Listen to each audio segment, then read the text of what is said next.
Welcome to That's Canon, a podcast talking about the Canon film series and other similar movies. This is episode 41, and I'm one of your hosts, Phil. And I'm the other guy, Greg. Greg, we're talking about Missing in Action 2, the beginning.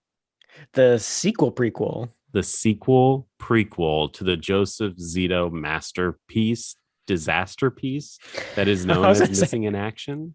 Whoa. You're doing a great disservice to the word masterpiece there. I know, right?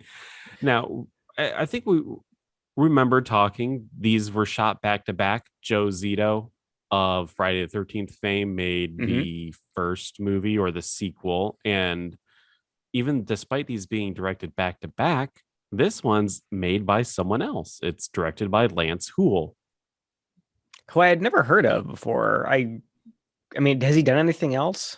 He's a producer of many things, such as Crocodile Dundee in Los Angeles, Club Dread, Man on Fire. So he has like hits and misses in his filmography. As a director, though, this was his first film, and he's only directed 3 other ones. And I have no idea what that one's called. Steel Dawn with Patrick Swayze.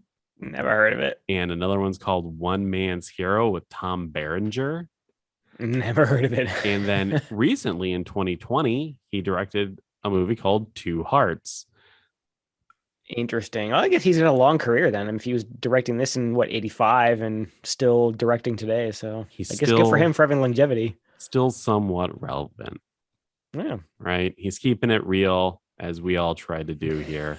As soon as I get out of the business, I'm gonna die. Exactly. I gotta keep these wheels moving. He's a shark.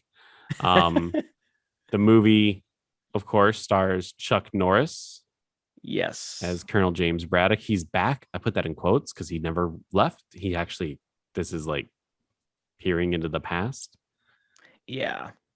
So I guess we talked about it a little bit in probably in the first Missing in Action episode, and then also the previous episode, where like you said like these are kind of like shot out of order and released in a different order. So I guess this is a little weird because I'll tip my hand a little bit here. This one is easily the better movie. Isn't that weird though? Because they said they released the first one because they thought that one was going to be the better one. Yeah. I remember you saying that, which I don't know. I mean, am I crazy? Like, no, this one was better. Were they looking at it? Yeah, it's way better. This one had more heart, and it kind of explained a few things that we were confused about in the first Missing in Action film. I was wondering if that was the case. I didn't have enough time to go back and kind of reread my notes on the first one, but I left myself some little like questions. Like, one was, I wonder how much footage they reused, but 2, like, I wonder how much confusing shit was in the first one that would have been explained had they just released these in the order that they originally intended. Exactly. And we got great quotes like this one.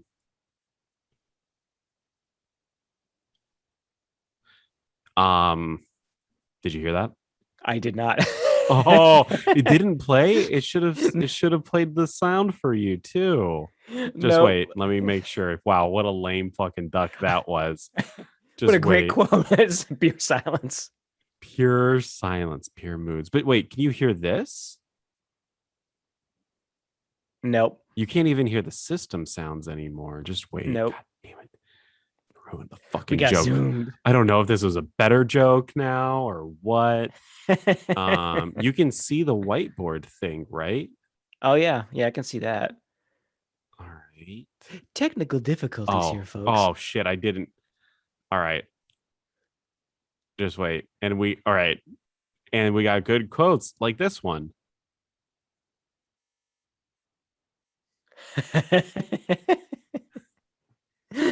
Wow, that must have been in like the director's cut that I missed and that you saw. I don't remember little kids being told that they had AIDS in this movie. I was about to put that one in my trash can, and I was like, "No, let's play it. Let's play it during the episode." It's Haley Joel Osment right there. You did it again, Walker. But yeah, this one was definitely better. I think the biggest confusion that we had with the first one was, why did James Braddock have to sign a piece of paper that says that he was a war criminal. And this one kind of explains it. This is like that's the whole crux of this film. Yeah, like that's the whole reason that they're even arguably like being kept alive by the warden, right? Is because he wants to be proven right to get that confession. Yeah. Which It's like, yeah, I think we're definitely getting into the movie. But let's dive a little bit deeper into it. The start from the beginning. start from the beginning.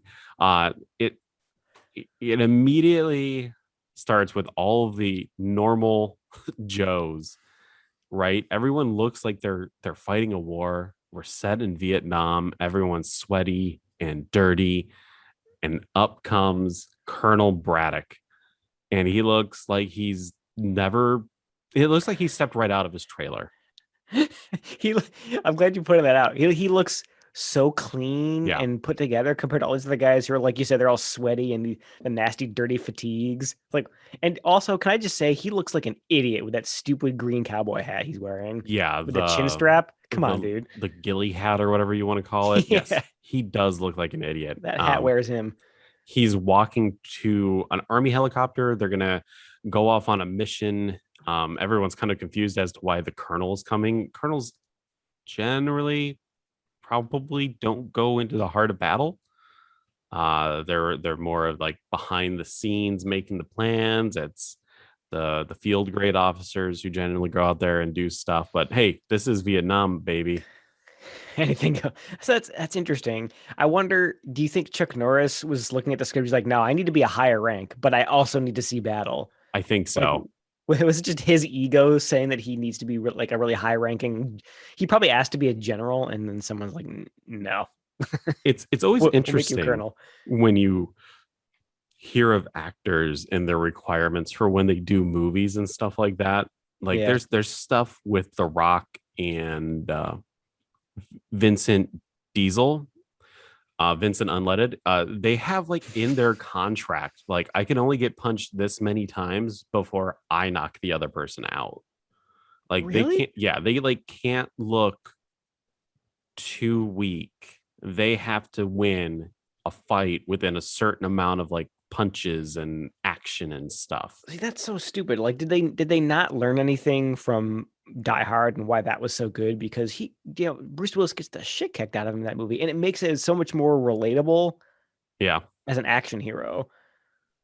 I don't know. Um, I think that's silly. I never understood why these like action stars like wanted to be super like supremely badass and untouchable. Like I that think just that detaches me more from the action. I think it's because they look back at movies like this when action was cheesy and unrealistic, and through their kid's mind, they go, "This is not calling like The Rock a kid, but they look back at the fondness and adoration of '80s movies when they were kids and go like, that's what badass is." So that's what Yeah, they want, walking right? away from explosions, not looking at them, Exactly. which we get here. Interestingly, Yes, we do. I'm getting ahead of myself. Sorry. Exactly.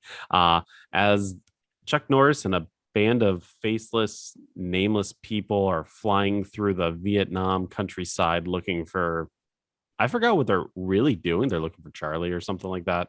Yeah, I They don't come up, really say. they come upon a battle. Americans are just getting ripped to shreds. There's mortars and gunfire and everything else like that going on. And Chuck Norris is like, we got to save the Americans down there.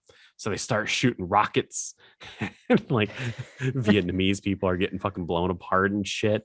Uh, it is Action very, movie. yeah, it's one sided. It is wholly one sided in Oh this yeah. this thing. Um, the helicopter swoops down and they start picking up the remainder of the Americans. And as they fly away, they get hit with like an RPG or something like that. Yeah, I And missed how they get shut down because, like you said, like before they just have AK-47s. I didn't see them having any artillery that they could really take down a helicopter with.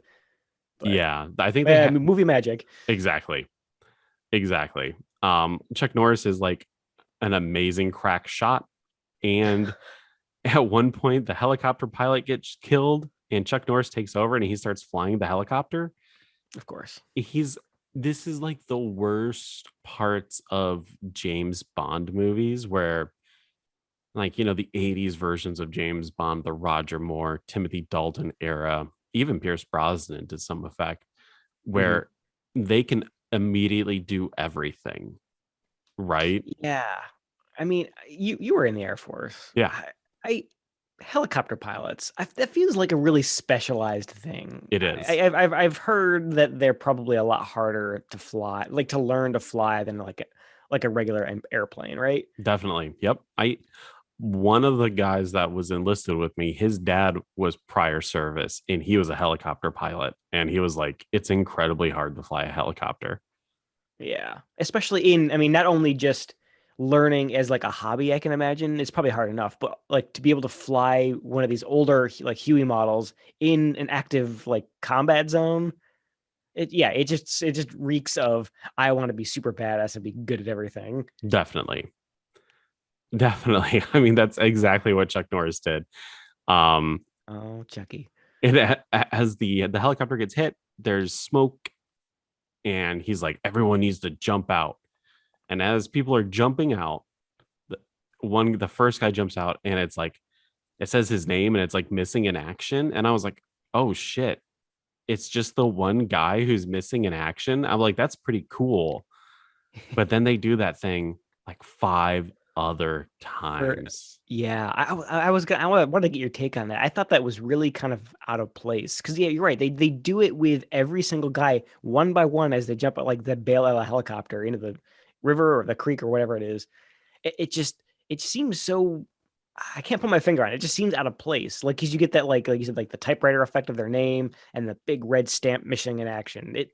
I don't know. It seems too cartoony for this movie. It's out of place for, I would say, a few reasons. One, most of these people we never get to know.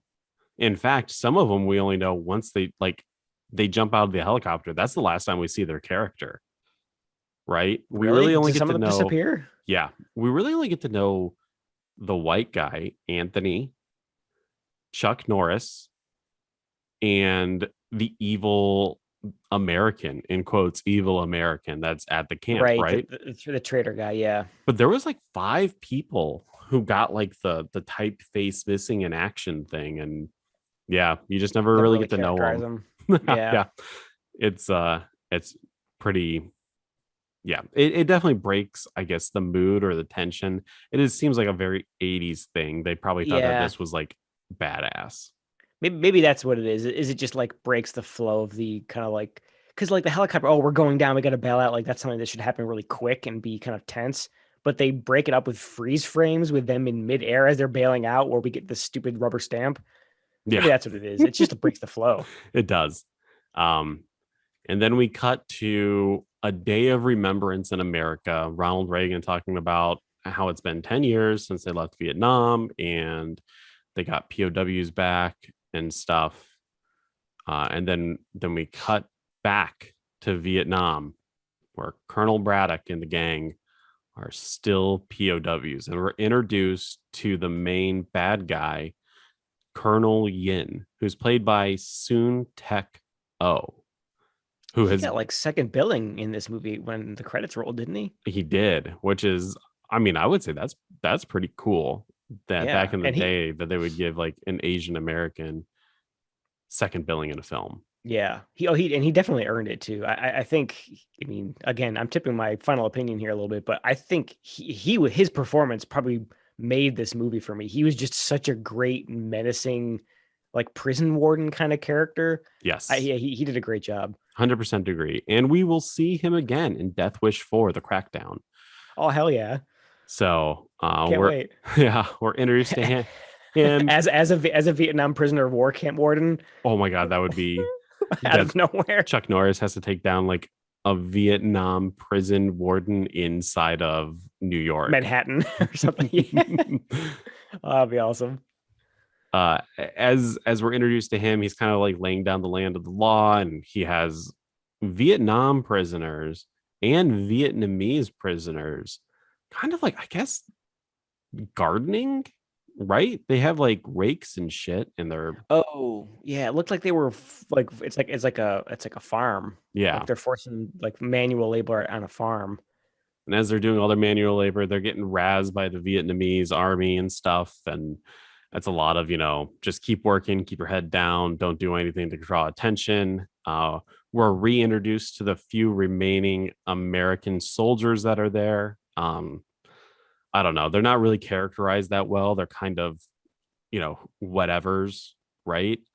Yeah, I think the only one that we really kind of get a kind of a feel for is, like you said, I think the one guy who's kind of keeping a pet chicken or something, right? He's keeping a pet chicken Mazzelli, and I think his name is. he wants to see his kid. Right. Yeah. And as we're getting introduced to all the characters, the Vietnamese army is they're like saying, "Oh, you're inside of a valley, surrounded by mountains. We've booby trapped the forest, and dot dot dot. You have to cross a bridge in order to get out of here, right?" And how cool is it that this movie actually establishes the geography of where they are and what's around them? It's It like so many of these movies, I feel like I'm constantly complaining about, like, I don't know where these people are, what's around them, where different locations are in relation to one another. But they actually like explain it in this one, and then it pays off later because you see all of those locations here and there throughout the rest of the movie. How it great is does, that? and it is great, and it's so great that I thought that there's no way that this movie could like give that back to the audience to the point where I was kind of like rolling my eyes when they started describing the scenery or the location of where they're at. I'm like, we're never going to see any of this shit. Why should I care? Yeah. We've But been so desensitized to like assuming the worst out of these movies that when it actually delivers, we're surprised and impressed. and it delivered almost immediately because one of the Americans tries Mhm. to break free with one of the Vietnamese prisoners. He immediately like hits a booby trap and he gets like speared through the chest. Oh yeah, it was like the way that they're running through the woods. The American guy is just ahead of the Vietnamese guy, and he steps on something that like causes like it looks like a rake or something to kind of pop up at an angle, Yeah. and the guy behind him then just runs right into it full bore, and yeah, like gets really kind of gruesomely impaled. It's like, oh my god. And And it was then like, yeah, almost immediately. yeah, the American guy makes it to the bridge that they talked about. He runs into a Mhm. guy with a flamethrower and he fucking torches him immediately. And I was like, that was badass. Awesome. And I mean, we have to talk a little bit about the camp too, because we're going to talk, focus on the bridge first. Like, it's a really cool rope bridge. It looks like the one from Temple of Indiana Doom. Jones and the Temple of Doom. Yeah. Where it's up like above a really tall gorge. I think there's like a waterfall underneath it. It's a really cool bridge. And I'm honestly really impressed that they were willing to do a fire stunt on like a wood and rope bridge. Oh, okay. I'm glad you said that because as soon as he torched the guy on the bridge, the Yeah. wood bridge, I was like, what a dumb fuck. What if he catches the bridge on fire? Right? Like, I feel like probably on the first day of POW camp guy training, there's like, hey, now we're gonna give you this flamethrower. Don't shoot it towards the bridge. That's our only way out. Exactly. And like that's probably like day one training in the training video that they force these guys to watch. Don't do that. And then he does it. But thankfully it doesn't go up in flames yet. Yeah. Bum bum Foreshadowing. bum. Uh but as those two, I guess Shemps die because we don't really get to know who they are and stuff. We cut back to the camp and we're introduced to the evil American. And I say he's the evil American because apparently I don't remember seeing him jumping off the helicopter. He is one of Colonel Braddock's men who Hmm. got captured.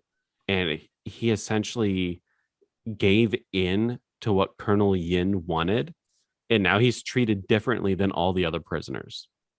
Yeah, he kind of, I guess, made some kind of deal for better, like in exchange for better treatment, he has to be sort of like be almost like a servant for the colonel in his shack. Like they show him like serving wine and dinner and stuff, but then he's also kind of responsible for wrangling the POWs, and I don't know, like takes part in their torture. It's a Yeah, really weird dynamic. I wish I knew more about how actual Vietnamese POW camps operated. Is that, do you think that was like a common thing? I would say pitting them against each other to break them down was probably something that Yeah. happened. I mean, it was kind of a cool, interesting character to put in where you can definitely tell that the quote unquote traitor American, he's kind of conflicted even to the very beginning. like trying to if you guys would just stop making trouble, we'd all get out of here alive. Exactly. But he's kind of a survivalist. The actor who plays the evil American, who's known as Captain David Nestor, Stephen Williams, he is Creighton Duke from Jason Goes to Hell. He's Mr. X from the X-Files. Yes, he is. This dude, as soon as I saw him, I didn't think X-Files. I was like, that's fucking Creighton Duke from Jason Goes to Hell. I was wondering which of those two, because I recognized him from those same two things, and I was wondering which of the two would jump out at you first. He was the Deep Throat's replacement from X-Files. He was that guy first in my mind. Yep. He's got a really distinctive voice, but also his the way his mouth is shaped. There's something about his face that's very distinctive. I immediately recognized him, even under the beard that he's wearing in this one. 100% agree. Even like in Jason Goes to Hell, just I don't know. Yeah, there's something about his facial, mannerisms structure or something. Yeah, it was the way he talks. Exactly. I love him as Creighton Duke. He's got the fucking cowboy hat. It's just really weird. Really great guy. Even though he's very deplorable in the movie, he's so good at being deplorable that, and that's the sign of a props good to him actor. For that. Exactly. Yeah. But he's breaking it down to Colonel Braddock. He's like, Colonel, if you just give Colonel Yin what he wants, we can fucking leave. And he's like, when you first got to this camp, there was like 30 people, and now there's only 4. He's like, all of their deaths are your fucking fault. Which, if granted, he's probably just saying that, but on some level, if that's true, Jesus, Chuck Norris, seriously, why wouldn't you just give him what he wants? If he's torturing and killing the rest of your soldiers, I don't know. I've never been in a POW camp. I'm sure that the mental dynamics are way different there, but if that's true, you're told not to work with the enemy because all they're going to do is exploit you. Yeah. So I think Chuck Norris in this situation, while it seems like he's doing something horrible, he's probably doing the right thing. Yeah, you're right. I don't think that there's any win scenario for these people once you get into a position like this, which we'll see later on in the film. Yep. Oh, we will. But yeah, Captain David Nestor is upset at Chuck Norris that he's not giving in, and all the other men are standing behind Chuck Norris and his stoic pro-American ways of let's fucking suffer. Stoic is such a charitable way to describe Chuck Norris's acting style. I would say he's more just like a lump of sand or something. He is, or a statue.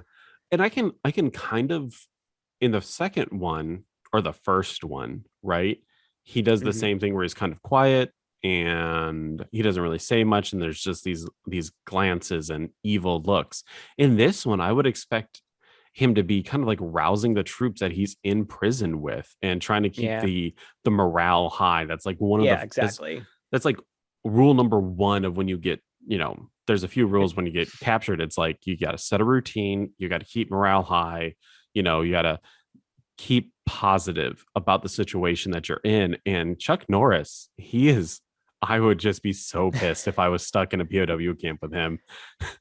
Oh yeah, he's like, you're right. He's not doing anything as a leader to sort of, like you said, foster the morale and keep spirits high and keep hope alive, which is, I think, what you were referring to there. Where that's having that hope is what will keep you mentally stable to get through it. Otherwise, I would just think, this guy's just giving up. He's just digging in to not give this guy what he wants, and that's how we're gonna die. Exactly. Because it's not to bring up The Last Jedi or anything again, but when leaders don't tell the plan and breaks down morale, that's how Luke Skywalker dies. Poe wasn't told the mission, right? These guys aren't being told what the mission is. They need to be reminded, this is why we're doing it, this is what we're doing it for. But Chuck Norris fails to do that. Yeah. But he does look really badass. He looks so badass. So badass. The next day, Colonel Yin is doing his psychological warfare torture. He grabs one of the prisoners and he puts him up to a tree, and he gives one of his second in charge, I guess you could call him, a handgun, and they cock it and then they shoot it and it's empty and they start torturing him like, are you going to die? Is the gun loaded? What a Yeah. horrifying torture method. Oh yeah. And again, like I think we're really starting to see the fact that Chuck Norris is just surrounded by other really great actors. The Colonel is great, the traitor American guy is great, and this guy Mazzelli, who has this kind of torture done on him, is also really great. Like you can see how like tightly wound he is when he's got this gun to his head, and just the way he kind of reacts to it when it, the way he flinches. It's just a really great performance. And again, we cut back to Chuck Norris in the cage looking at this all happening and just staring with no emotion on his face Just whatsoever. not giving a fuck about it. Hello, are you even home? Is anyone home, Chuck? Hello, McFly. Exactly. Mazzelli is played by, his name is Cozy Costa, and he was in 10 to Midnight. He was Dudley in it. Wait, who is Dudley? I don't remember. Was that the murder? That wasn't the murderer, was it? No, it wasn't the murderer. Okay. He was also in an episode of Walker, Texas Ranger and an episode of Babylon 5. So there you Good go. for him. Keep him working. But yeah, the torture method is extremely effective. You can see this guy's mental deterioration happening before your eyes.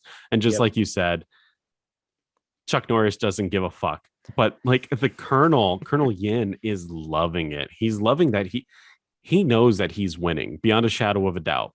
Colonel Yin knows that he is winning. And like the big, I guess, like set piece that majority of these Americans are in is like an underground shack that they lower them into, right? And they kind of live in there, and that's what they do. Yeah, it's like a bamboo cage almost, but it's like set into the side of the hill. I feel like I have to like really call attention to how good the camp set is. And it's not really a set, like it's a full blown outdoor POW camp that they actually built. Like there's all these really great wood and bamboo structures. There's the guard towers. There's the farm plot where we see them working a couple times throughout the movie. There's the warden's kind of villa up on the hill overlooking the camp. It all looks really great. And I wanted to ask you, like, it looks too good for this movie. Do you think that they actually built this for this movie, or was this a set that already existed that they were able to shoot on? I bet you this thing already pre-existed. Right? I mean, it could just be like Vietnamese camp number 1 because they filmed this thing in Mexico. So I bet you that this is like the place where all these 80s movies that were set in Vietnam are filming. If we did, I don't know what it would be. That's Vietnam. The movie podcast talking about Vietnam era films are set in Vietnam. We would see this set again. That's what I'm wondering. I was hoping you might have seen one in the past that you could come up to, like, yeah, that's the exact same set. But I totally agree. If we were to survey all those movies, I guarantee we'd see the same set over and again. It's just too good for this cheap canon movie. Exactly. Then so we cut to, it's the next day, and the movie is kind of weird in that every time that it transitions to a day, it looks like it's cutting to commercial break. And almost like it doesn't have any connective tissue between the scenes. It's just kind of like this vignette that you saw is now over. And we're transitioning over to the next thing that your eyes have to see. Yeah, there's no, like, the chronology isn't stitched together. Like you don't know how much time has passed, because I think it's more than one day. Like I think there's like days and maybe even weeks happening between these different, plot elements. Exactly. But the next day you have the evil American. He's trying to bribe some of the Vietnamese prisoners to get Colonel Braddock to confess. And he's like, hey, Colonel Yin will give you all this great shit.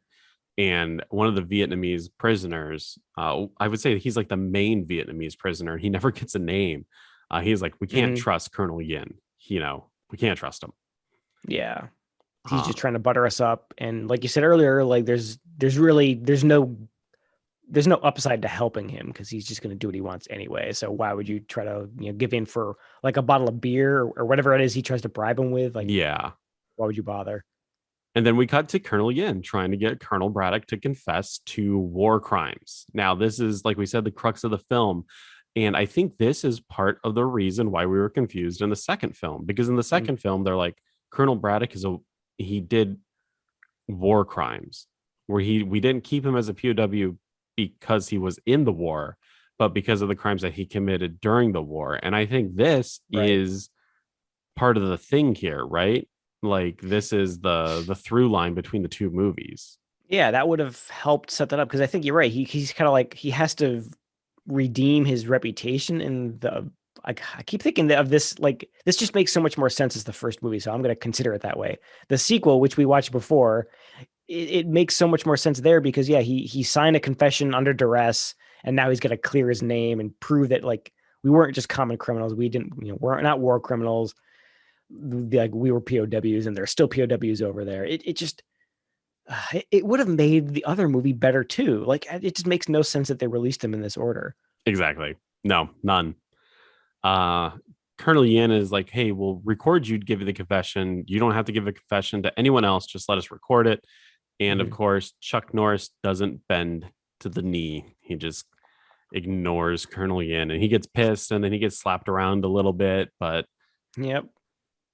Colonel Yin is, I guess, he's a little more reserved than the rest of the Vietnamese army that's around him because he knows that he needs Chuck Norris to do this, but why he needs Chuck Norris to do it is mysterious. That's I never think, given. yeah, you're right. That is kind of, it's confusing for me. And I think the best guess that I have is that it's just kind of a personal vendetta. Like, I think he just doesn't like that he hasn't been able to break him. Cause I get the impression that there's no like superiors who are asking, like requiring him to get this confession. I think it's just like a personal vendetta that he's got. He just needs to prove that he's can break him. True. Yep. No, I can definitely see that. It's a personal goal. It's good to have goals Yeah. in life. Way to go, Colonel.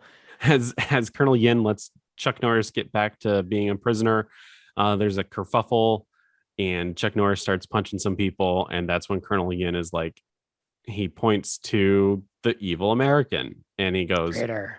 "You go fight Colonel Braddock and beat the shit out of him."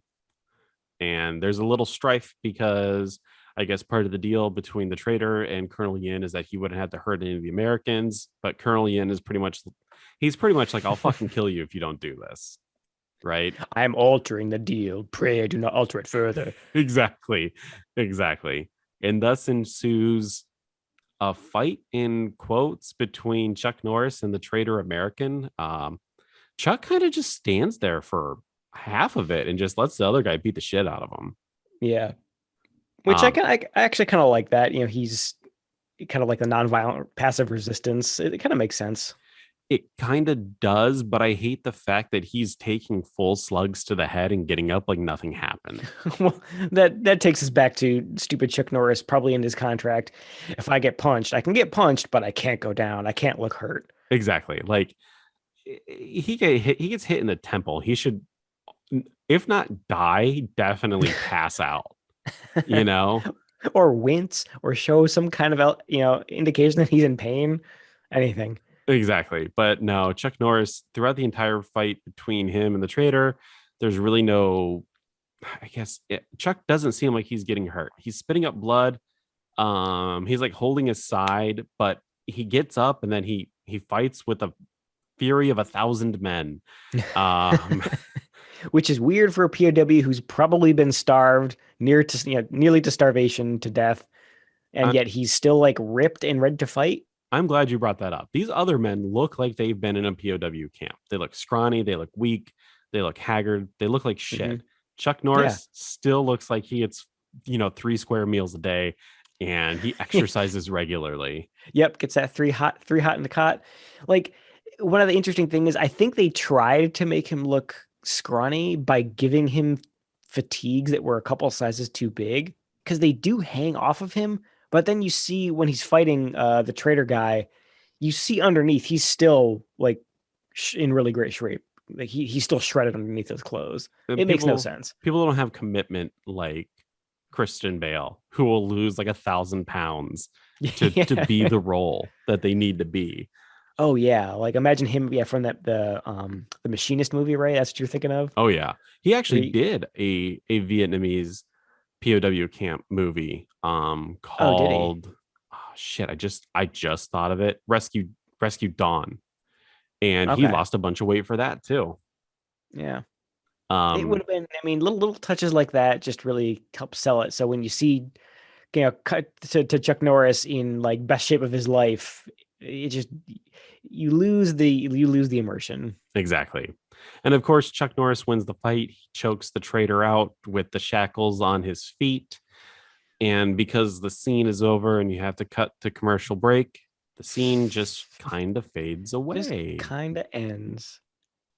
It's again, it's just such an odd thing to just not have the writers connect scenes to scenes and stuff like that. I don't really get why they did it Yeah, this way. I And didn't make that connection before about it being like TV, but it does have that feel in retrospect. Like, yeah, these are edits specifically made so that you could cut to commercial.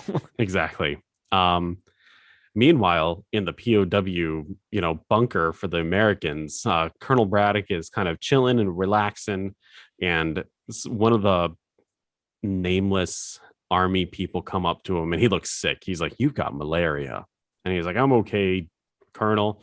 You I just ain't got got the malaria. yeah, you got the shit kicked out of you." And then it's like, dude, you look like you're gonna fucking die.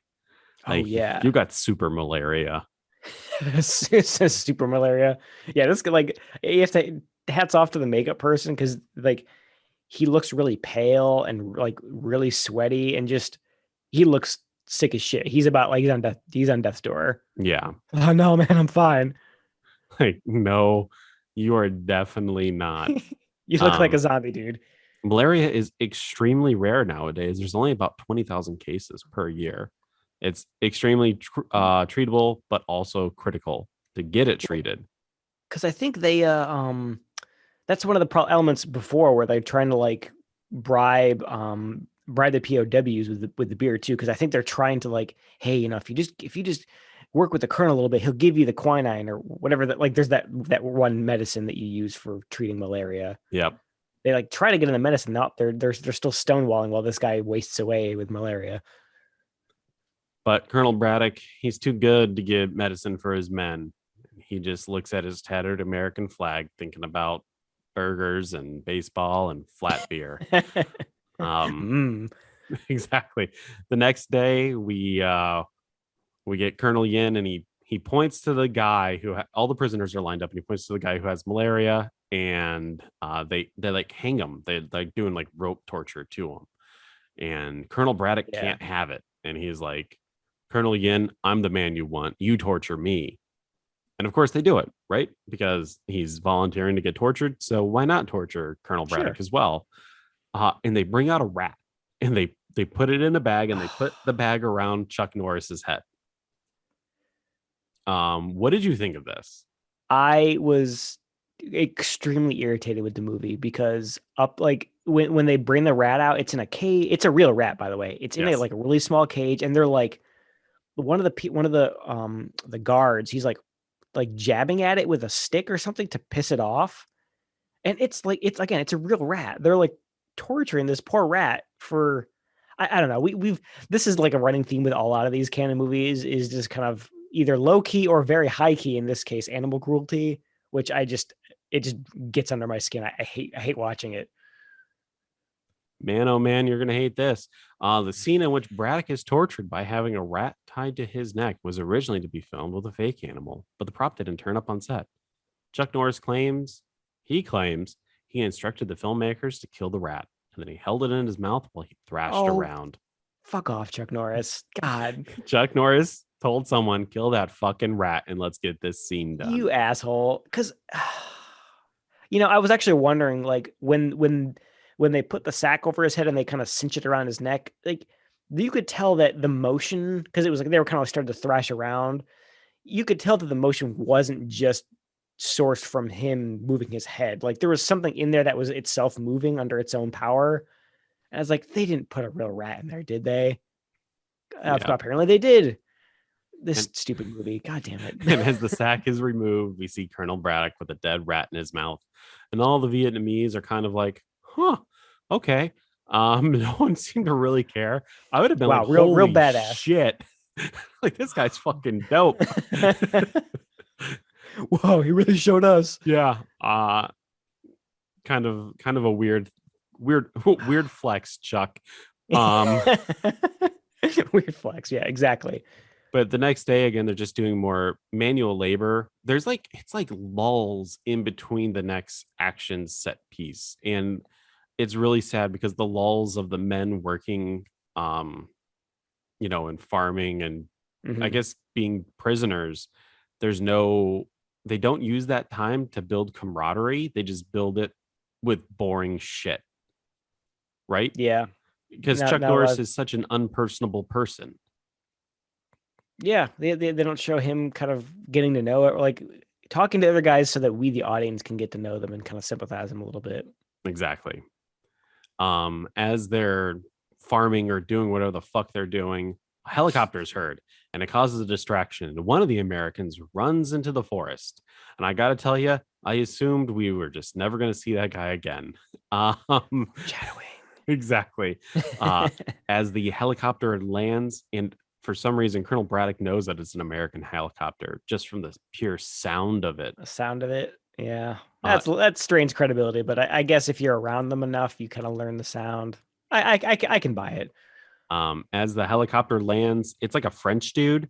And he goes up to Colonel Yin and he's like, hey, man, we're selling drugs. And Colonel Yin's like, fuck yeah. And then a bunch of whores come out of the helicopter. Yeah, it's like a weird like prostitute delivery. Yeah. It's like it's time. It's your like weekly prostitute, like we got to Yeah, build. You see, Colonel Yin is a good colonel because he's building the morale of his people. with conjugal visits. Exactly. What a scumbag. But like speaking of scumminess, you know what the first thing I thought when I saw them get off the helicopter? This is how the movie is gonna shoehorn in boobs because it's a canon movie and you can't have a canon movie without boobs. I was wondering where the boobs were going to come from. And then Because there are no female POWs and there are no female guards, so yep. well, you got to helicopter them in. Yeah. Ooh, here's 5 females that just come out of nowhere. Oh my gosh. Um, the Frenchman who came in on the helicopter is talking to Colonel Yin, and he's like, "Hey, man, you got to fucking kill these Americans, get them out of here." He's like, "They're nothing but trouble." And Colonel Yin he's pretty much just brushing him off and going, "Don't worry about it. I got this on lock. We got hookers, we got drugs." He Yep, does pull him aside, and he's like, "I'll fucking kill you if you talk to me like that in front of my men again." Though he's like, that causes a bad rap for me. And yeah. I gotta say, I was like, that's badass. Oh yeah, he's not taking that crap, and he does it in private too. Yeah, it just again the performance of the Colonel, he's just so good at being a menacing douchebag. You can't help but just give him lots of credit. Again, he is too good for this movie. Too good. Okay, here I'm gonna lay down a plot off the top of my head here. It's a ninja movie, another ninja sequel where it's Shokusoji is the main star and this Colonel guy is the bad guy. He's the evil ninja. Oh, dude, I'd watch the shit out of How that. awesome would that be? Yeah, right? Movies that could have been but weren't. Sign me up. You know what? I'm almost surprised that he wasn't in a ninja film. You know what I Yeah, mean? because I think we see. I'm getting ahead of ourselves here, but we see him do a little bit of martial arts towards the end, and I think he's got some talent there. I'm surprised that we didn't see he didn't show up in one of those ninja sequels. Because I can just see the sleaziness of canon just being like, hey, we have like an Asian American actor. Just put him in a fucking ninja movie, right? Like, especially after this missing Yeah, in well action. he can clearly prove that he's got acting chops and physical stunt work chops. Maybe he proved to other people that he's too good and he never got while he might have gotten offers to do shit like that, he was like, I'm better. He saw the end product. He's like, nah, I'm gonna pass on those canon movies, dude. Yeah. I don't know. But Colonel Braddock, he sees the helicopter and he's pretty much like, that's our way out. He's like, this is how we get out of this place because I'm Colonel Braddock and I can fly helicopters. I can fly a helicopter. Foreshadowing. Exactly. Um, and there's a little bit, they don't go into too deep into it, but they talk about opium and the opium drug sales and stuff. It is the C plot that's almost immediately forgotten about because it doesn't really matter. Yeah, it only really kind of comes up in a very small way near the end. The fact that there's opium around, but yeah, it's the whole idea of him being involved in like an opium trade with this French guy. It doesn't really go anywhere. The next day or next evening, Colonel Braddock is brought into Colonel Yin's office. I almost said room. It is a room. It is Colonel Yin's room. Yeah, it's And his little camp, little villa there. exactly. He's doing a little more psychological warfare. He's like, hey, I got a letter from your wife, the wife who had you declared legally dead and is marrying another man. And he's like, but because of the outbursts, I'm going to burn it. And he burns it in front of Colonel Braddock. I can see that being definitely a morale, uh, detractor. Yeah. Oh yeah. But Colonel Braddock should think, how the fuck does he know my wife? How did he get a letter from my wife? Like, we're in the middle of Vietnam. Where did you Yeah. get this shit from? Unless that French guy is also, doing American POW mail delivery, it makes no sense how he would have that. Exactly. I think it's just there again, another psychological thing. Yeah. And they do probably the worst. Okay, well, the gun to the head is the worst one. This is the second worst one. We cut to just outside in the POW camp. The one Vietnamese POW that we kind of get to know is brought into the middle of an opening, and two Vietnamese hookers come up and like strip him down, and they just make fun of him naked. Yeah, that was a really weird thing because they okay, the way that goes is the prostitutes come out. They're like, "Hey, you want to have a party?" Doing their thing, and they take his shirt off. But then one of the guards, who I think is Odd Job, by the way, he's the one who pulls his pants down. Yeah. Just like, and then he just like stands there, butt naked And with his ass facing the cage. Odd Job is just looking at his dick. Um, I'll I'll give That's Canon so this weird. though. We get man ass before we get boobs. That's true by like half a second, but Yeah. you're right. We see that poor POW's butt before we see the boobs. So I mean, Canon's a little ahead of the of Yes, the very, curve here. very, very progressive of you. Um, Canon. but yes, then we do immediately see the two of the prostitutes' boobs, and the man just walks away. Rumor has it that that dude's still naked in the field today.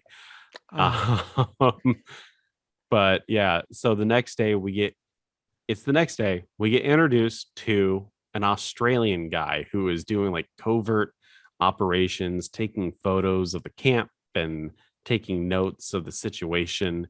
And he Mm-hmm. gets captured by the Vietnamese, and he starts bluffing his way that he's part of essentially he's like the POW rescue force, right?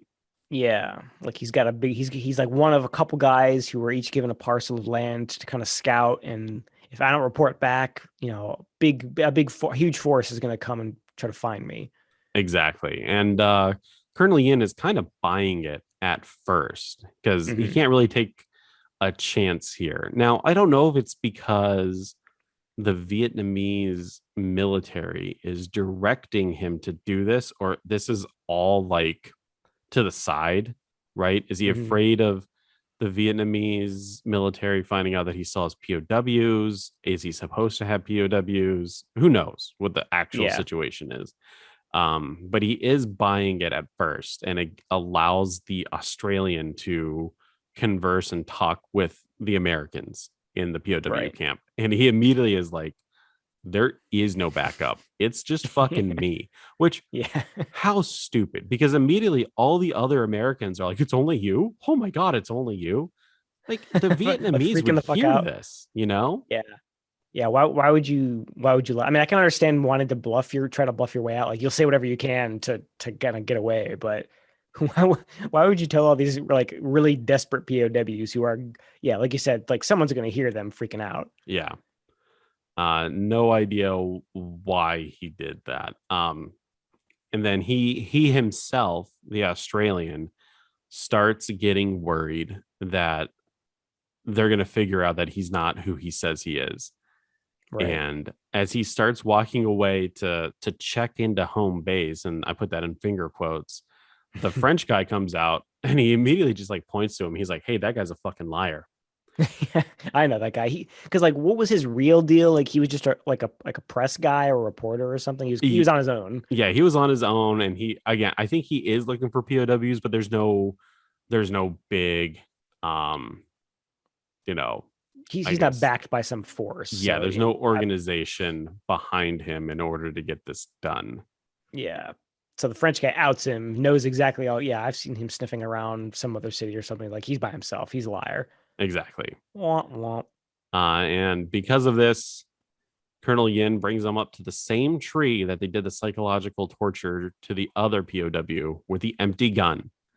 And as they put the gun to his head, one of the POWs goes, "Don't worry, it's fake. They're just trying to scare you." And he's like, what does he say? He's like, they got a bad sense of humor or something. They've got a lousy sense of humor. Yep. And then they fucking shoot him dead.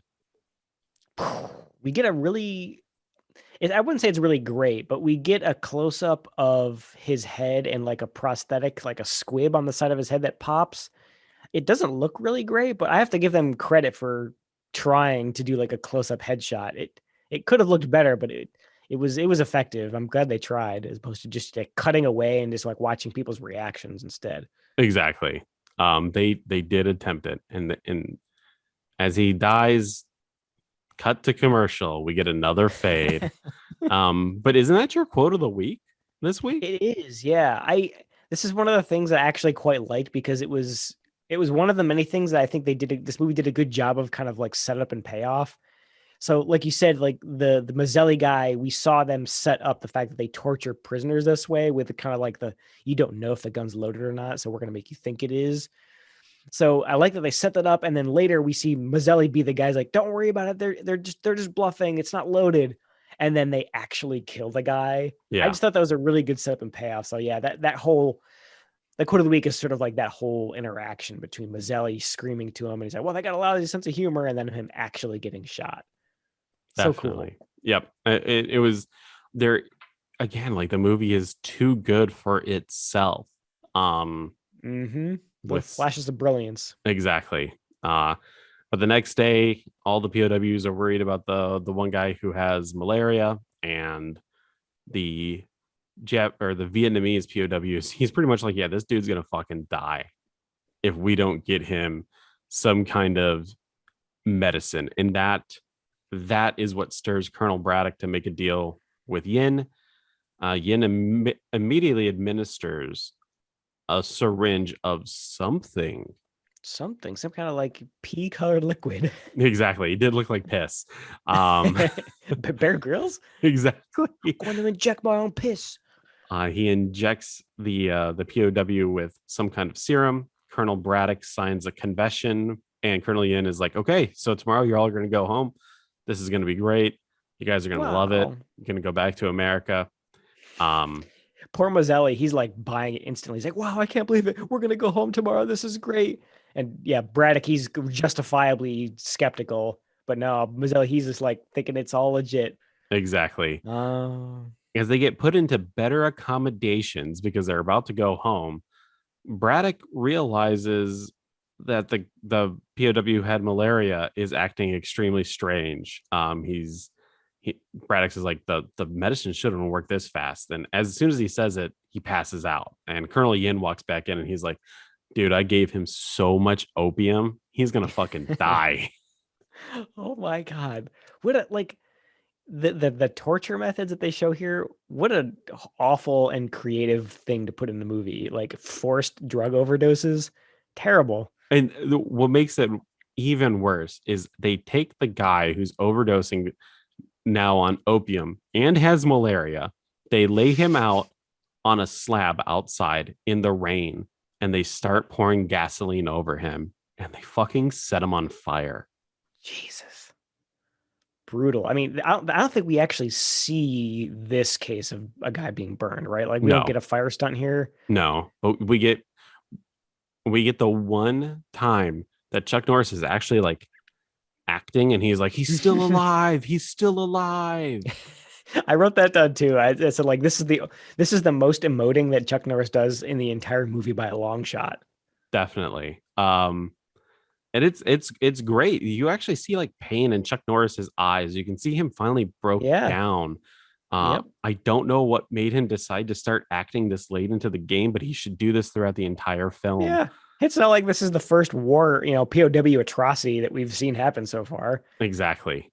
And this lights a no pun intended, lights a fire in Chuck Norris. He finally I think this is the final connection that makes him realize there's no fucking escape, right? Like there Nope. is no hope. And the next day, Chuck Norris has hung himself inside of his prison cell, and a Vietnamese soldier comes in to take a look. But And he's psych, dead. Credits. that's like, yeah, exactly. And that's missing in action. But no, somehow he's concocted this thing that allows him to make him look like he hung himself, but he actually isn't. And then he just swiftly and deftly cracks the neck of that Vietnamese Yeah. soldier. That's kind of Thus, it was actually kind of cool.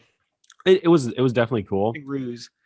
I think like this escape from the POW camp is good, and it does a couple things. Like Chuck Norris isn't just dispatching people left and right. He is being stealthy. He's being Mm-hmm. secretive.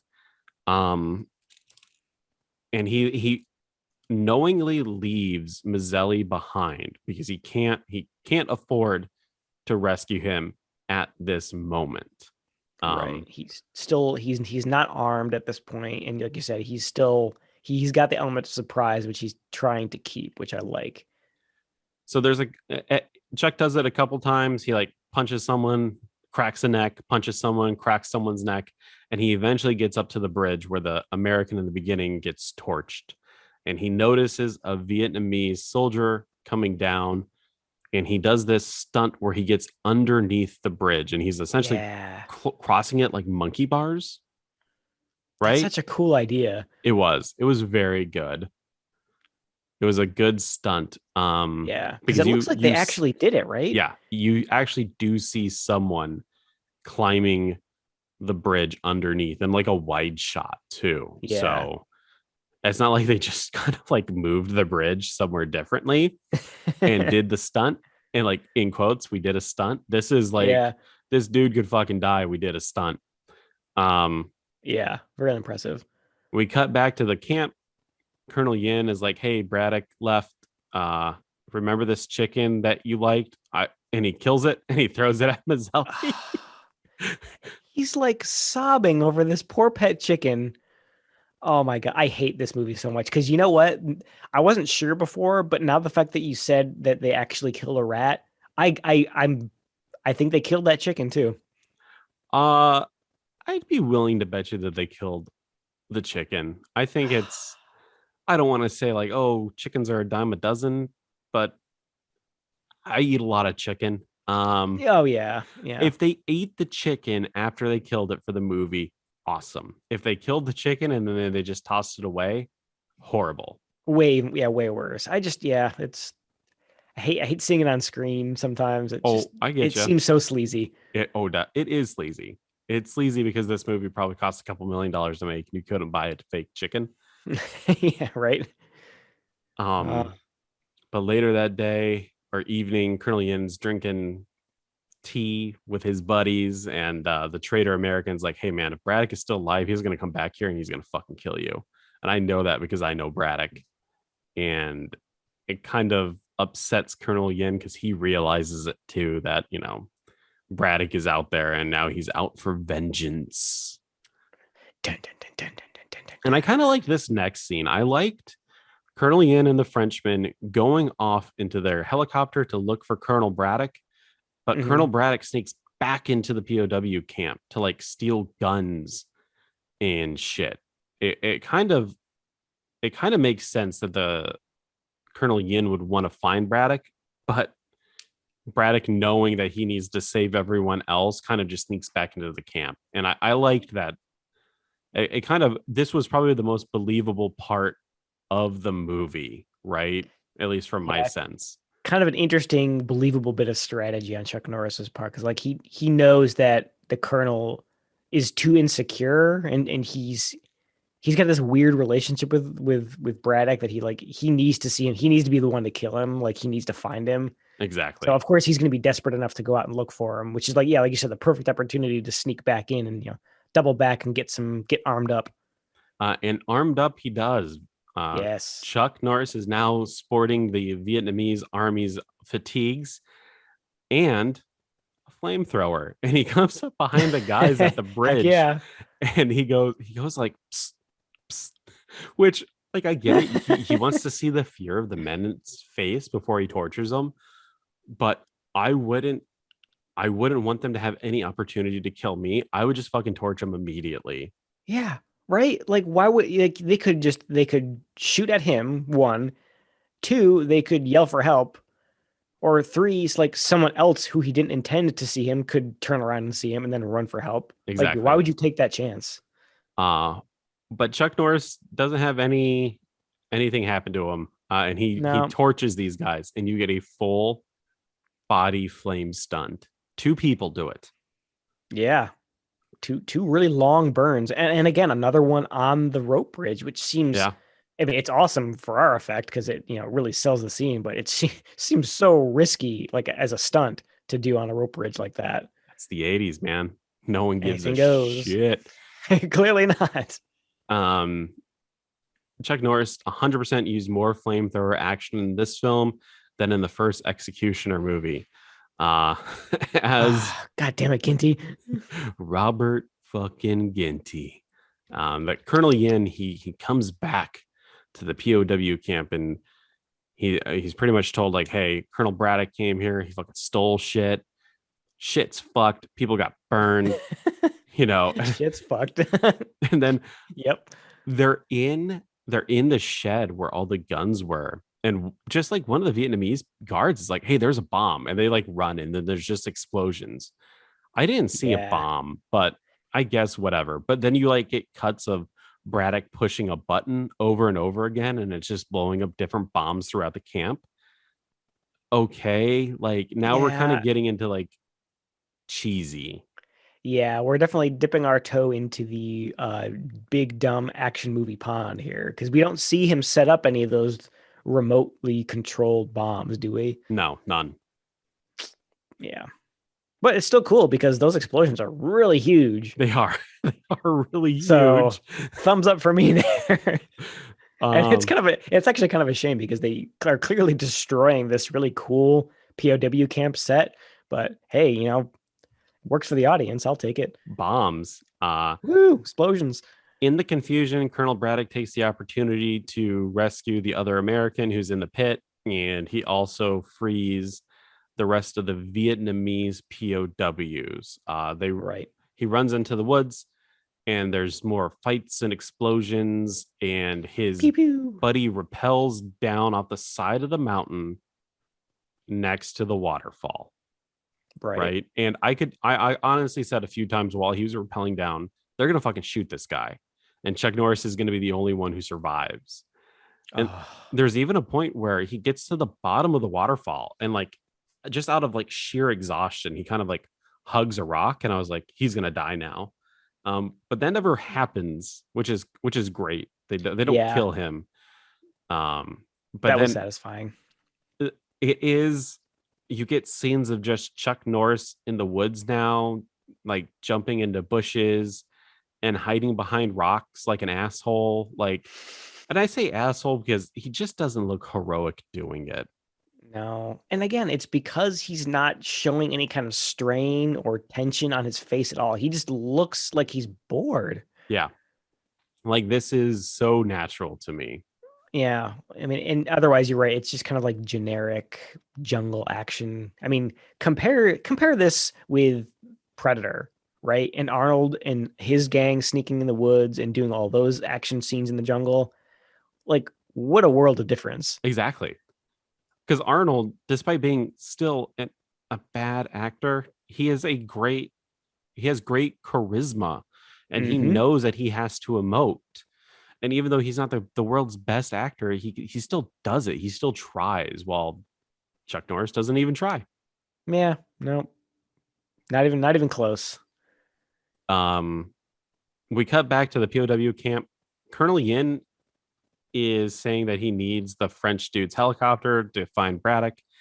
And for some reason, they kill him because the French dude isn't working well with Colonel Yin anymore. I don't really get the reasoning behind killing him, besides the fact that Colonel Yin is losing.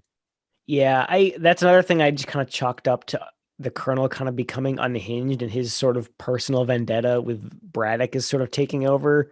Because I think the last straw was the French guy refused to let him use his helicopter to do more searches. He's like, nah, this is getting too crazy for me. I'm out of here. And nope, he doesn't like that. You do what I say, and I'm gonna kill you and take your helicopter. Exactly. And that he does.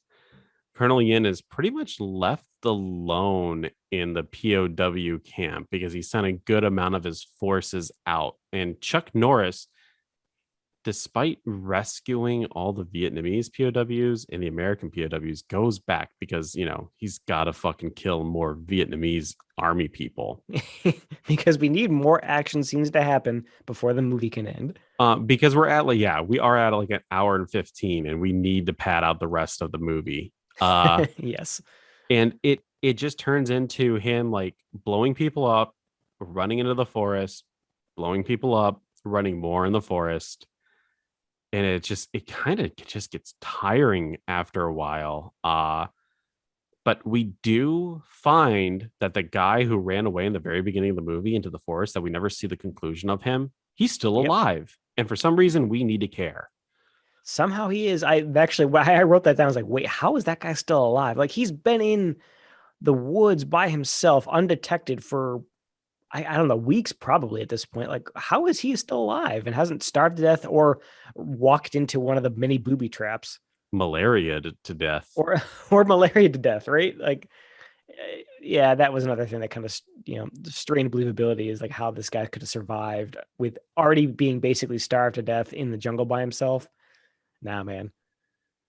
But But he is so well. he's still alive. And they return back to the camp because they need more vengeance. And the Vietnamese have Colonel Yin tied up, and they're like, "Hey, man, we hate Colonel Yin too. We tied him up. We're gonna beat the shit out of him. Blah blah blah. Come on, Braddock. Why don't you help us torture this motherfucker, right?" And they even kill Colonel Yin. And Braddock is like, "What?" And the other Americans like, "Dude, check out his boots. Those aren't Colonel Yin's boots." And Braddock is like, "Fuck, it's a double cross. It's a ruse. It's a Yeah, ruse." it was hard to figure out what they were trying to do at first, but eventually it kind of clicked. Yeah, they were like the other guards were trying to make it look like they were mutinying Yeah. and killing the colonel because he's more trouble than he's worth. He's like, we all just want to go home, and we're gonna so they shoot someone else. They Do just you know who they actually no, shot? they just shot some Vietnamese, like either army guy or POW. Yeah, like imagine if it was another one of the guards like drawing that short straw, right? I know. Oh God. Today you're gonna Gotta shoot die. someone. Bye, Yeah, you're Bob. gonna be the fake colonel, Bob. Yes, Bob, the Vietnamese guard. Um, as the helicopter comes back with the rest of the Vietnamese army, they found what's his name? Mazzelli. Mazzelli. Rizzo. Rizzo the One of rat. one of those Italian names. They found Mazzelli in the forest. How the fuck did they find this guy? I don't know. He is I don't know. he's got caught twice now, Greg. Yeah, I know. He's just the worst escapee. I guess maybe if we last saw him in the gorge, like by the water there, maybe if he stayed on the water where it's really easy to spot from a helicopter, but I don't know like however he got caught doesn't matter because the way they bring him back really making an example out of him because they've got him suspended from the bottom of the helicopter by one leg. Yeah. And again, this is another stunt that they actually did. I mean, actually, it reminded me a lot of those really great helicopter scenes and stunts that we got in Action USA in the beginning. Remember? Hell yeah. Hell yeah. Well done. That's being compared favorably to Action USA is quite a compliment. Missing in Action 2. But yeah, they're like, hey, we got Rizzo over here. And in 30 seconds, I'm gonna fucking kill him if you don't show up, Braddock. And Braddock is watching this. He sees what's going on. Yeah. and Colonel Yin gets the traitor American to shoot him, and he's like, "You got to kill Rizzo the Rat here." And for some reason, we're supposed to fucking care because he's supposed to have his redemption arc, yet he hasn't had an arc the entire fucking film. Yep. The traitor American's like, just tell your kids that you served with brave soldiers. And then he fucking like he tries to shoot Colonel Yin, but he ends up shooting another dude. And then the traitor American gets mowed down. Yep. And we're supposed to care for some reason now. But Yeah, I get why they did it, but they didn't have enough scenes before that showing that he's really conflicted and he's like showing that he's on the verge of kind of redeeming himself and betraying the colonel and kind of going back and like I don't know, they don't give you enough intermediate steps for us to believe that he would actually do this or to care. exactly. But Colonel Braddock lets Rizzo get one more chance at escape. And he's like, okay, this time for serious, go with that dude that I found in the fucking jungle and get the fuck out. Run. Don't get caught again. Because I'm not coming back again. Yeah, exactly. Chuck Norris stays behind, unbeknownst to Colonel Yin, as Colonel Yin is surveying the destruction of his camp.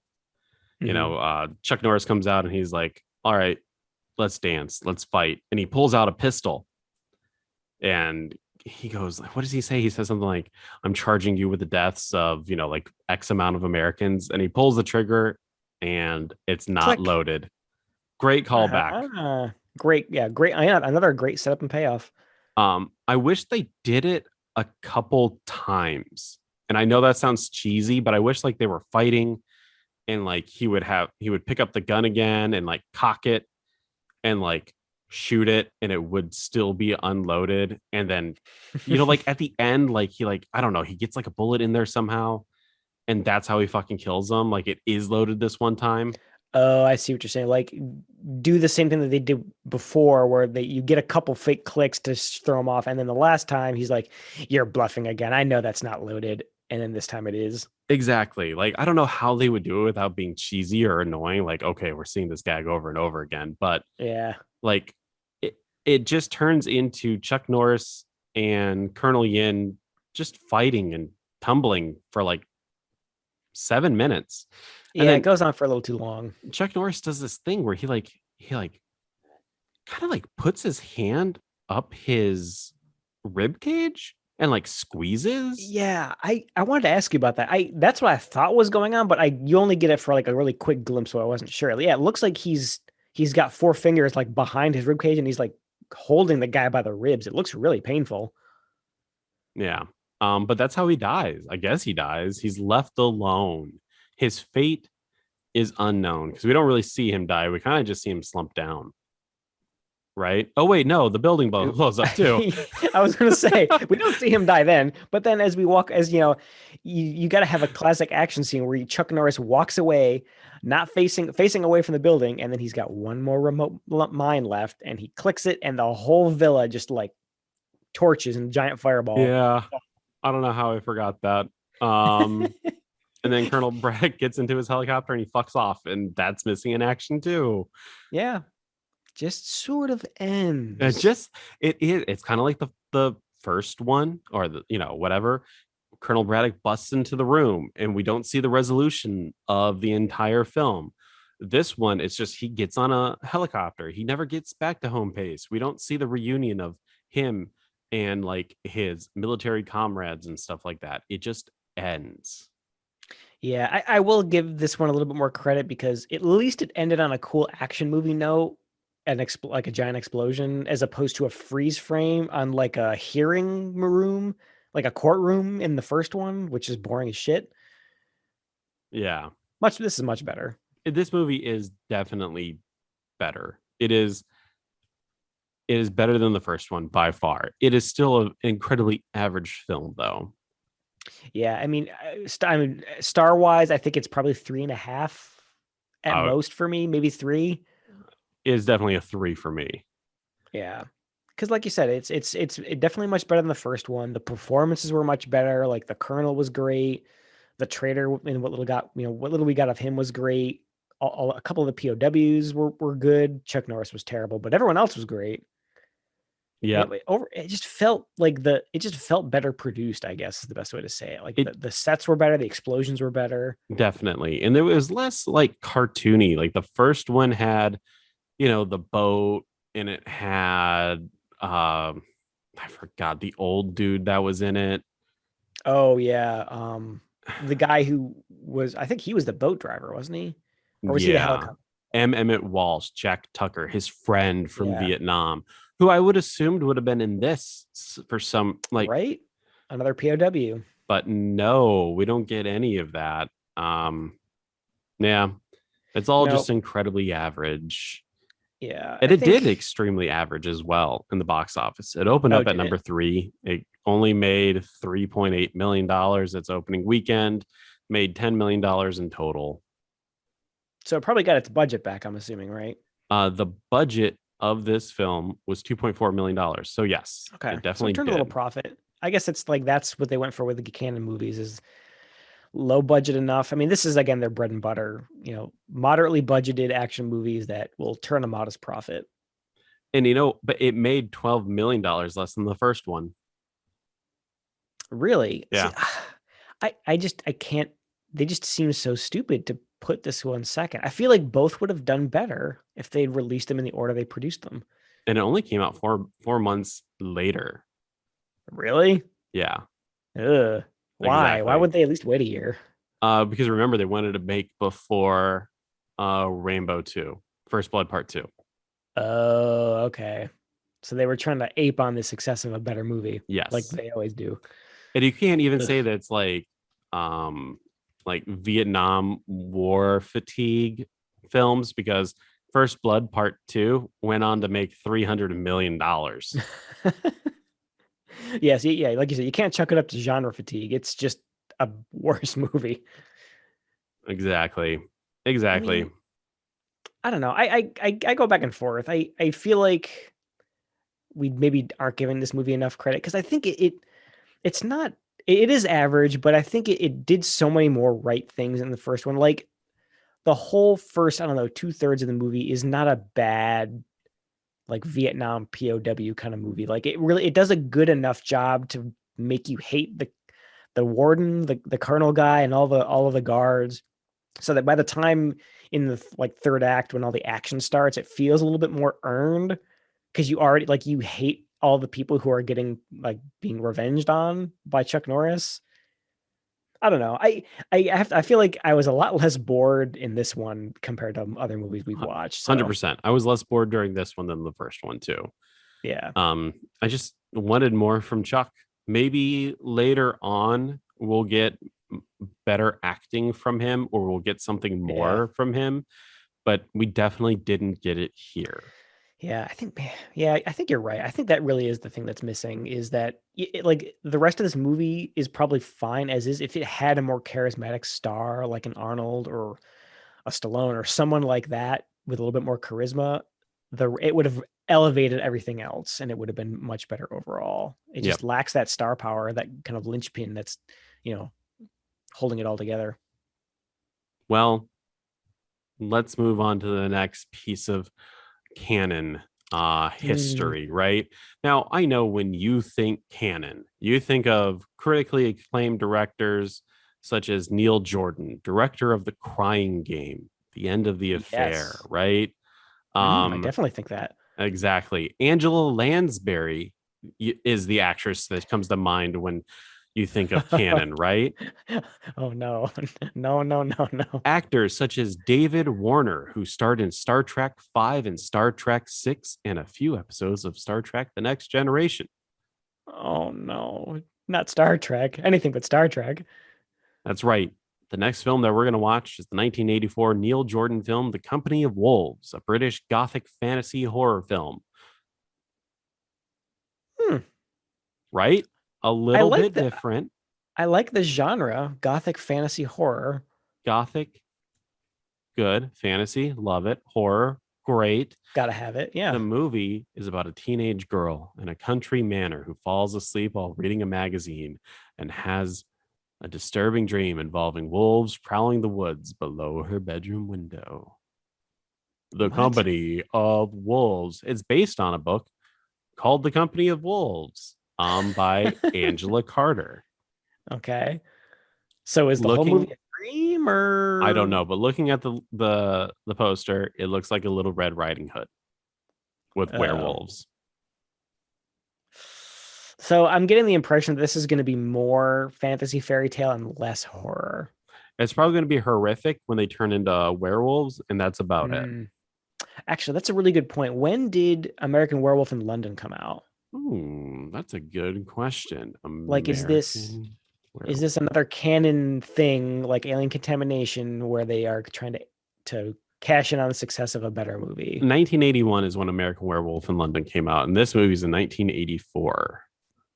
So maybe there's another movie called, was it Howl or something like that? Howling. Like Howling, yeah. I know there were a lot of like monster werewolf transformation kind of movies around this time. The Howling came out in 1981 as well. They were compete. So not to get off track here, but The Howling and American Werewolf in London were kind of competing with each other because I think at one Okay. point Joe Dante was gonna he was working with the special effects crew from American Werewolf in London, but because of like budget or Hmm. like timing, Creative differences or they something. had to leave The Howling, and they went to do American Werewolf in London, and Joe Dante was like, dude, you guys fucking stole my shit and you put it What the in hell? your movie. Oh, that's kind of sucks. But either way, like both of those, I think were pretty successful, right? Yes, both of them were successful. The Howling had many shitty sequels. Um, That's a rabbit hole in itself, exactly. or a podcast in itself. But it sounds like either way, I think that it sounds like from what you described, this is probably one of those movies where, oh, what's popular? Werewolves are probably still popular, or maybe it's like they think it's still popular, but it's actually too late. Yeah, it did get nominated for a few awards, a few BAFTAs: costume design, makeup, production, special visual effects. So I think we're in for, I won't say a unknown treat, but we'll be put up for something a little bit different than we're used to. Right, that's true. I mean, I think we've had a lot of action movies in the past, past couple episodes. Although the Ambassador is probably not in that category, but I think, yeah, it's something different. So I'm looking forward to a genre change. So you can watch The Company of Wolves on Tubi.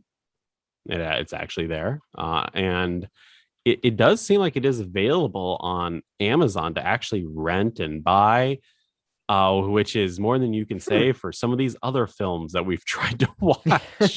That are impossible to find and whose owners have probably tried to destroy them and expunge them from the face of the earth. Exactly. I'll say this without spoiling too much. I'm going to send you at least the cover art of the Blu-ray, and you tell me what you think we're Ooh. going to get into. Oh, that's cool. Right? It's So the mouth of a wolf coming out of a person's mouth. see, that's actually kind of an interesting. Okay, my interest is definitely peaked because that's a really interesting take on the werewolf transformation. Whereas instead of the skin, and instead of like a straight morph, it's almost like the wolf is inside of the person. They're like literally jumping out of the skin of the person. The That's kind of a files are cool in idea. the computer. The wolves are in the people. That'd be awesome. Company of wolves. Company of No, yeah. Wolves. I'm looking forward to it. If it got a Blu-ray release, I'm hoping that the copy that we see is at least a nice HD scan. Yeah, man. Well, We'll see. do you have So what anything else? else? Oh, yeah. You know What? what? Yeah. What else have you been watching? Yeah, I went first last time. You go first. Okay. So, big confession. I bought the entire series of Mama's Family at Walmart. Um, it's a TV show that I remember fondly watching with my mom. It was that and Golden Girls. And I'm not saying that because Golden Girls is in vogue. I watched that shit before it was cool. Before it was cool, you Golden Girls hipster over here, guys. Exactly. So I watched pretty much the first season yesterday. It's only like 13 episodes the first season. Don't Okay. judge me too hard. Um, but I did I had watch. never I had never heard of that show. I saw that you'd posted on our TikTok about it.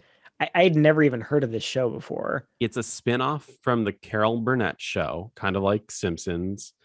Okay. It's about the titular character, Mama, or Thelma Harper. She's the matriarch of a bunch of bumbling boobs in her family, and she's Bumbling kind of like a Boobs. no-nonsense grandma. I think the show, Huh. kind of like Golden Girls, was a little bit before its time because it is it it's throughout the 80s, and they definitely talk about like sex and women's rights and stuff like that in the show. Now, don't get me Interesting. wrong, it is a comedy. It is, you're not going to get a message every episode, but I think at least some of the comedy and some of the writing is a little bit ahead of its time. That does sound more like a 90s sitcom than an Yeah. 80s one for sure. Huh. uh from movies, I haven't watched too many movies. Today, every Sunday, we try to do like a family movie night. And we're gonna Okay. watch Turner and Hooch with Tom Hanks, because there's a Turner and Hooch Huh. TV show on Disney Plus that we're gonna watch. Oh, Disney Plus. I know, right? What a weird You're, thing to adapt. yeah, you're really scraping the bottom of the barrel there. Not that Turner Hooch is bad, but like of all things to make into a series, you pick that. They're scraping the bottom of the barrel when the barrel is so full. They're splashing aside all the good shows to get to that crust on the bottom, which is the Turner and Hooch. Do you think that there's just a guy who got hired at Disney and he's like a big Turner and Hooch fan, and he's like, finally, I can fucking like get the sequel that I always wanted? We're gonna make this movie come hella high water. Yeah, just a really weird thing. Oh, and also by the time you hear it, it'll be Friday's past, but it was Friday the 13th recently, and I watched part Yes. 4. You were okay. You watched part four, so that was why. I guess. Oh, before I go into my stuff, why part four? What made you pick that? It is my wife's favorite one, so I can definitely get her to sit down and watch it with me. It Okay. has the scene with Crispin Glover doing the dance, which I absolutely love. Weird dance, love it. And I think it's one of the few where it has a character in the film that I 100% go, she never deserved to die. There's like a scene she has sex with her boyfriend in the shower, and she says something like, I think I'm in love, and she's just very wholesome and very good, and she fucking dies. And I think it's one of the very few characters in the series where I'm like, I feel for you. Like, They you're didn't the deserve only that. one. Yeah. Yeah, there's the other girl in that one too, the kind of the nerdy friend who does a little bit of a glow up later, Yeah. right? That's this one, right? Where like she didn't deserve to die either. She was Nope. not like some, running off and fornicating constantly like the other ones in the other previous movies. And the series Yeah, gets more and more mean spirited as it goes along. it definitely does. So yeah, I mean, like you said, it was Friday the 13th. So I too watched a couple. I actually watched two. Oh, wow. I watched my personal favorite, part two, which I think is a bit of an unpopular opinion, but I'll stand by that because I think, and you and I talked about this before, but part two is like it's basically the first movie but better, in my Oh, opinion. definitely. Controversial opinion, I think, but I like it much better. It's just, the production value is much better. I like the characters much more. I like the final girl much more. She's just more believable, and I kind of like that they kill the final girl from the first movie in the beginning of this one. Definitely. I agree with you there. I enjoyed that Yeah, they went back and they killed the final girl. kind of a cool subversion, and not in an annoying way. Although I think a lot of people are annoyed by that, but I like it. I like that it's a interesting way to kind of wipe the slate clean and do something new.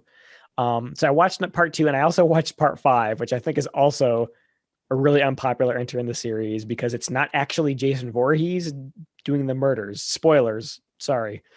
Um, but no, I like that one for it's kind of sleazy and weird and really vulgar, but not gory in a weird way. Like it's just people are cursing constantly, and there's a lot of like nudity in it. I don't know. It's just kind of a weird, oddball redheaded stepchild in the otherwise kind of samey series. So I watched that last night too. Ooh, baby. Ooh, Oh yes. baby. And it has the weirdest best thing in all the entire series. Miguel Nunez eating enchiladas and then having to poop real bad because he ate enchiladas. It's those damn Those damn enchiladas. enchiladas. Oh, but just such a weird movie. It's got so many interesting moments like that in it. But so yeah, we watched those, and then the other thing I wanted to mention was a documentary I watched on Hulu called Ooh, The Orange Years. It's about the kind of origins of Nickelodeon and its kind okay. of golden era in the early 90s. It was a major, especially for people our age who kind of like that's our era of growing up as kids, and all of the kid shows that we watched was that golden era of Nickelodeon. So it was, like I said, it was a major nostalgia hit. They brought back a lot of actors and actresses from those shows, like Salute Your Shorts and Hey Dude and Secret World of Alex Mack, and it's like, and it was just kind of cool to see, like hear those voices and kind of see their faces, and it's like immediately you recognize them when they're people who I don't think have done a lot of work recently, like Kel from Keenan and Kel. He looks great, and I haven't seen him in anything. He's such a recognizable personality. It was cool to see him again. I Um, always thought Kel kind of got the raw end of the deal. Part of a dynamic duo with Keenan Thompson. They mhm. both tried out for SNL and Kel got denied. Which is weird to me because he was always the much funnier of the two. Oh, same here. Speaking of it, I thought he was definitely much better. yeah, because they actually had a little bit about his Good Burger character.